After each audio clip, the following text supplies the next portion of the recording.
Hello friends, welcome to அவளும் நானும்.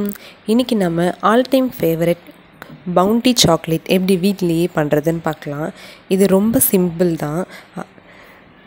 அதுக்கு முதல்ல டெசிகேட்டட் கோகோனட் எடுத்துக்கலாம். டெசிகேட்டட் கோகோனட் வச்சு பண்ணும்போது தான் நம்ம கடையில் வாங்குகிற பவுண்டி மாதிரியே அப்படியே இருக்கும். அப்படி இல்லைன்னா நாம் கோகோனட் நார்மலான தேங்காய் எடுத்து அதை துருவி ரோஸ்ட் பண்ணியும் சேர்த்துக்கலாம். ஆனால் அது அந்தளவுக்கு ஒரிஜினல் பவுண்டி மாதிரி இருக்காது. இப்போ நம்ம டெசிகேட்டட் கோகோனட் எடுத்துகிட்டு அது கூடவே கண்டென்ஸ்டு மில்க் கொஞ்சம் கொஞ்சமாக சேர்த்து இதை நல்லா மிக்ஸ் பண்ணி எடுக்கணும்.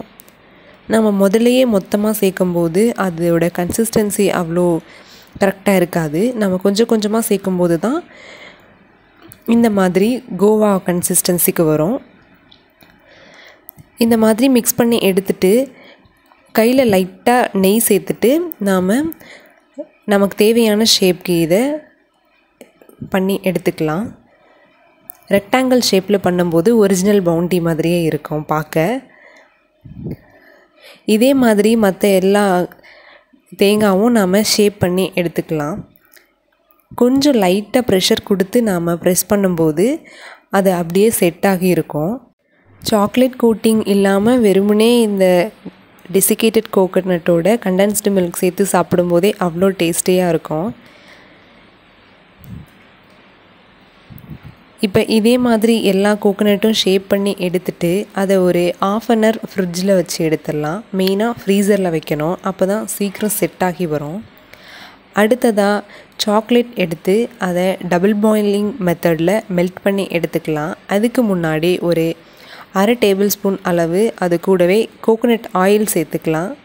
அப்போ அதுக்கு மேலேயும் நமக்கு கோகோனட்டோட ஃப்ளேவர் கொஞ்சம் தெரியும். சாக்லேட் நல்லா மெல்ட் ஆகி வரணும்.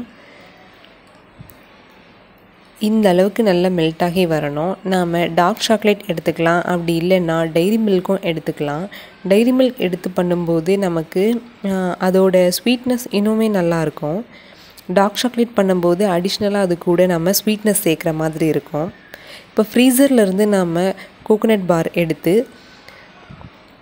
மெல்ட் பண்ண சாக்லேட்டில் இந்த மாதிரி டிப் பண்ணி எடுத்துக்கலாம்.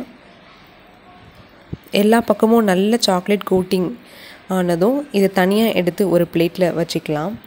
இதே மாதிரி மற்ற எல்லா பவுண்டீஸ், அதாவது கோகோனட் பார் எல்லாமே எடுத்து சாக்லேட்டை நல்லா கோட் பண்ணி தனியாக எடுத்து வச்சிடலாம்.